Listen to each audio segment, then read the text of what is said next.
মানস ৰাতিপুৱাৰে পৰা যিহেতু আমি দেখুৱাই আছোঁ শিৱসাগৰৰ পৰিৱেশ, বিশেষকৈ বজাৰৰ যিটো পৰিৱেশ, সেই বজাৰৰ পৰিৱেশ আমি দেখুৱাইছিলোঁ।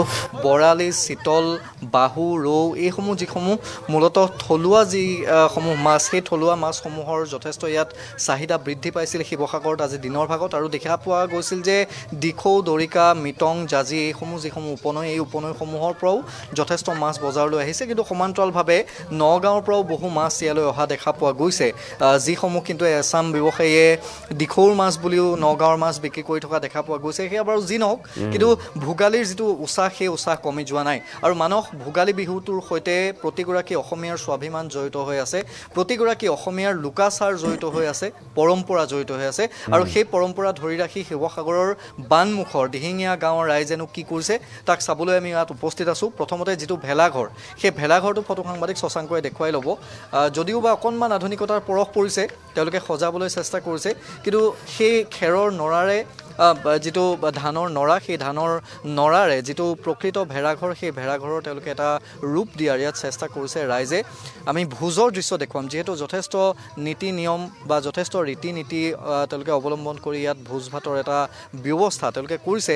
আৰু যিহেতু মেজি জ্বলোৱাৰ, কাইলৈ ৰাতিপুৱা মেজিৰ ওচৰত অগ্নি সেৱা কৰাৰ যিটো পৰম্পৰা আছে, তাৰ বাবে এটা থিয় মেজি বুলি কোৱা হয়, এই থিয় মেজি, কাঠৰ মেজি তেওঁলোকে ইয়াত প্ৰস্তুত কৰিছে। আৰু কাইলৈ ৰাতিপুৱাই এই যি মেজি, এই মেজি প্ৰজ্বলন কৰিব আৰু অগ্নিক সেৱা কৰি সকলোৰে মংগলৰ বাবে প্ৰতিগৰাকী অসমীয়াই সেৱা কৰিব। পৰিৱেশটো আমি দেখুৱাম, যিসকল মহিলা তেওঁলোকে ভোজৰ যি শাক পাচলি, সেই শাক পাচলি কুটি এতিয়া তেওঁলোকে অকণমান জুইৰ লৈছে। আৰু এফালে ভোজ ইতিমধ্যে ৰন্ধা হৈ গৈছে বা ৰান্ধি আছে। আমি যিসকল স্থানীয় ইয়াত লোক আছে তেওঁলোকৰ ওচৰলৈ আহিম। আৰু বিশেষকৈ আপুনি দেখিবলৈ পাব যে চুৰিয়া পিন্ধি যিসমূহ ৰীতি নীতি, সেই ৰীতি নীতিসমূহ মানি চলি তেখেতলোকে ইয়াত তেওঁলোকৰ যি এই নিশাৰ যি ভোজ, উৰুকাৰ যি ভোজ, সেই উৰুকাৰ ভোজ তেওঁলোকে ৰান্ধি আছে। আৰু গাঁৱৰ যিসকল আমি দেখিছোঁ কেইবাজনো যুৱকে দায়িত্ব লৈছে, আৰু তেওঁলোকে এই গাঁওখনৰ সকলো ৰাইজৰ বাবে তেওঁলোকে ৰান্ধিছে। আৰু অকণমান তেওঁলোকৰ ওচৰলৈ আহিম, আমি কিনো ৰান্ধিছে তাৰ অকণমান আমি খবৰ ল'ম। মূলতঃ আজি নিশাৰ সাজ যিহেতু সকলোৱে একেলগে খাব, গতিকে ৰান্ধি আছে কি মূলতঃ আজি উৰুকাৰ ভোজত থাকিব। আজি উৰুকাৰ ভোজত ধৰক স্থানীয় দিয়া আমাৰ ৰংচাই বিলখন ওচৰতে আছে, তাৰ পৰা মাছ অনা হৈছে, হাঁহ, কুকুৰা আৰু ছাগলী মাংস তেনেকৈ ব্যৱস্থা কৰা হৈছে। ৰাতিলৈ আকৌ গাহৰিৰ ব্যৱস্থা হৈছে। তেনেকৈ সমগ্ৰ আমি গাঁওবাসী একেলগে খোৱাৰ মানসেৰে এই প্ৰচেষ্টা চলাই আছোঁ। এইটো প্ৰতি বছৰে আপোনালোকে ইয়াতেই খায়? হয়, আমি বিগত 15 বছৰ ধৰি আমি এনেকৈ চলাই আছোঁ। হয়, কাইলৈ ৰাতিপুৱা যিটো মেজি জ্বলিব, গতিকে পৰিৱেশটো এটা বেলেগ হয়। নিশ্চয় আমাৰ ভোগালী বিহু যিহেতু আমাৰ বাপতিসাহোন ভোগালী বিহু হয়, সেইটো আমি সকলো পৰম্পৰাটো নিজে ৰখাব লাগিব। আৰু কাইলৈ মেজি জ্বলোৱাৰ পিছত সকলোৱে ইয়াতে জ্যেষ্ঠজনৰ সেৱা লোৱা হ'ব। সেৱা লোৱাৰ পিছতে ইয়াত জলপান ভাগ জ্যেষ্ঠজনক যচা হ'ব। আৰু তেনেদৰে সকলোৰে আমি ধুনীয়াকৈ এই পৰিৱেশটো আমি সৃষ্টি কৰি আছোঁ।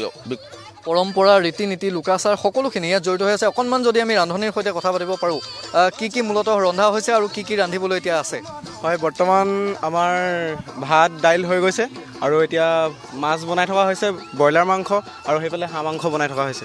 হয়, আৰু কি বনাবলৈ বাকী আছে? আৰু বৰ্তমান বাকী আছে পচলা ভাজি, জলকীয়া ভাজি কাটি থকা হৈছে। সেয়াও দৃশ্য দেখুৱাম।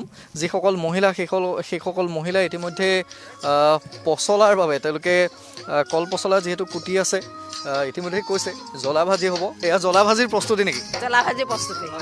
কেনেকুৱা লাগে গোটেই গাঁওখন যিহেতু আপোনালোকে একেলগে ওলাই আহে, পৰম্পৰা আছে, ৰীতি নীতিৰে ভোজ খায়, এই গোটেই পৰিৱেশটো আপোনালোকে খুব উপভোগ কৰে নিশ্চয়? উপভোগ কৰিছোঁ। আমি আজি ইমানেই ভাল লাগিছে নহয়, এই সোণগুটি মানে সোণোৱালী ধান আমি চপাই আনি ভঁৰালত ভৰাই লৈ এতিয়া মাঘৰ মাহটো খাবৰ কাৰণে যো জা কৰি আজি কাইলৈ মাঘৰ দুমাহী, আজি উৰুকাৰ দিনা আমি এসাঁজ মানে সকলোৱে মিলা প্ৰীতিকৈ খাম বুলি এনেকুৱা আয়োজন কৰিছোঁ।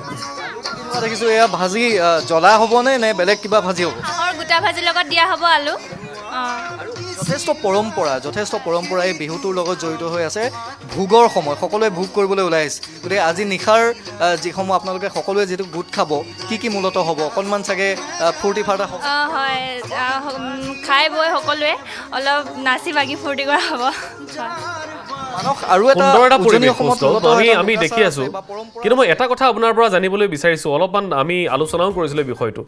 পূৰ্বৰ তুলনাত এইবাৰ ভেলাঘৰৰ সংখ্যাটো অলপমান তাকৰ নেকি কৌস্তভ যদি আমি পূৰ্বৰ তুলনাত চাওঁ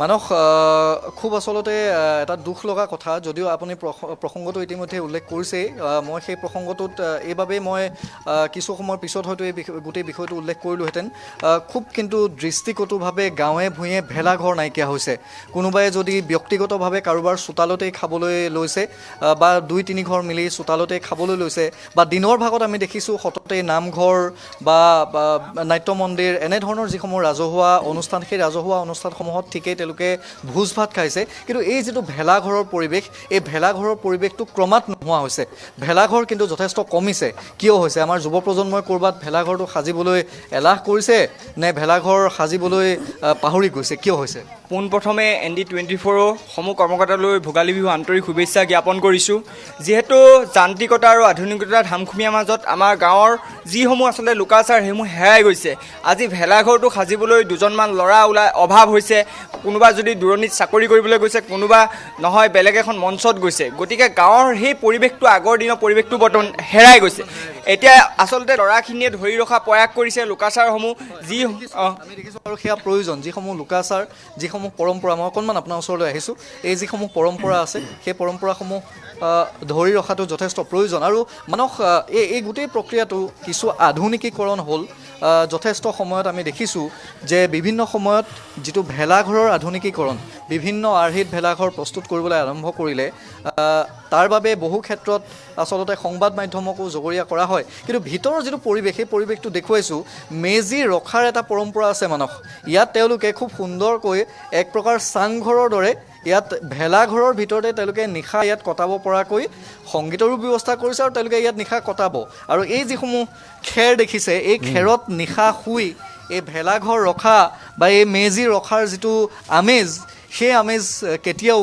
বিশেষকৈ আমাৰ প্ৰজন্মই বা আমাৰ পূৰ্বৰ প্ৰজন্মই কেতিয়াও সেয়া পাহৰিব নোৱাৰে আৰু এই যিসমূহ অসমীয়া পৰম্পৰা এই পৰম্পৰাসমূহ সঁচাকৈ দেখি ইয়াত ভাল লাগিছে আৰু মানস উজনি অসমত আৰু এটা পৰম্পৰা আছে যথেষ্ট এটা ধেমেলীয়া পৰম্পৰা যে আপুনি যদি আপোনাৰ ঘৰখন এৰি আহি এই যে সামূহিক যিটো ভোজ বা সমূহীয়া যিটো ভোজ সেই ভোজ ভাত খাই থাকোঁতে আপোনাৰ ঘৰৰ হয়তো ভগা জেওৰাখন আকৌ আহি ইয়াতেই সেই ভগা জেওৰাৰ জুই ৰুমেই আপুনি হয়তো লাভ কৰিব পাৰে অৰ্থাৎ যিটো এটা চুৰ কৰা বুলি কয় খুব ধেমেলীয়া এইটো এটা বিষয় যে ভগা জেওৰাখন বা ভগা জপনাখন সেই জপনা আনি ইয়াতেই যিসকল লোক থাকে তেওঁলোকে আৰু গৃহস্থই উৰেটো নিশা পহৰা দিবলগীয়া হয় সেইটো এটা ধেমালিৰেই অংশ নহয় জানো পহৰা দিবলগীয়া হয় হয় হয় হয় নিশ্চয় পহৰা দিবলগীয়া হয় গতিকে ঘৰ কোনেও এৰিব নোৱাৰে ঘৰত যদি মহিলাগৰাকী ইয়ালৈ আহে তেতিয়াহ'লে পুৰুষজনে ঘৰ ৰখিব লাগিব কাৰণ ইয়াৰে কোনোবা দুজনে আকৌ গৈ হয়তো জেওৰা উঘালিবও পাৰে গতিকে এইটো পৰম্পৰা আছেনে নাই আপোনালোকৰ ইয়াত আছে আছে আছে আছে এই যে হাঁহ আনিছে ছাগলী আনিছে এয়া চুৰ কৰি ইতিমধ্যে অনা হৈছে নেকি এয়া ভোজৰ বাবে ঠিক আছে ঠিক আছে ঠিক আছে